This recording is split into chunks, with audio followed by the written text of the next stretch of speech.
Sa mga teke at sporty dyan, malamang bumilib kayo sa pwedeng malikha ng simpleng paglalakad o pagja-jogging.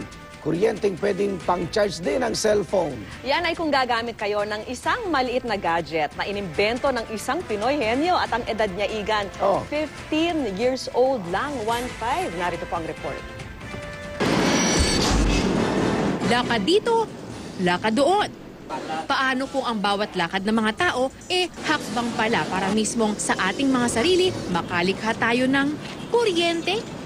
Yan ang tinutuklas ng 15-year-old na Pinoy henyo na si Angelo Casimiro. Ang kanyang imbensyon, insole generator. Ilalagay lang ito sa sapatos, tsinelas o anumang sapin sa paa, konting lakad at presto, may power ka na.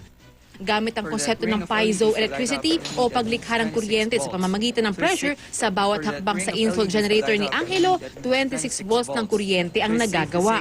Ang 8 oras na pag-jogging nga, pwedeng makapag-charge ng mga smartphone at anumang gadget na pinapagana ngayon ng lithium-ion batteries. Komportable rin daw sa paa ang insole generator, kaya no sweat gamitin. I would like to add a charging capability that would charge USB devices. So when you're outdoors and you don't have access to electricity, you can charge your smartphone with it. Inspirasyon daw ni Casimiro sa imbensyon, ang muka ng kahirapan sa bansa. And just by looking around my surroundings, I can see that a lot of people are suffering from poverty. And just like what Annie Krasinski said, a simple source of light is a big deal for people who don't have access to electricity.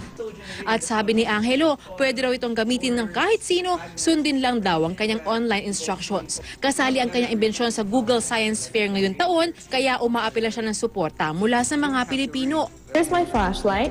So what I have here, these white Noong 2013, sumali rin dito at nanalo ang kababayan nating taga-Canada na si Anne Makosinski dahil naman sa imbensyon niyang hand power flashlight. Rida Reyes, GMA News.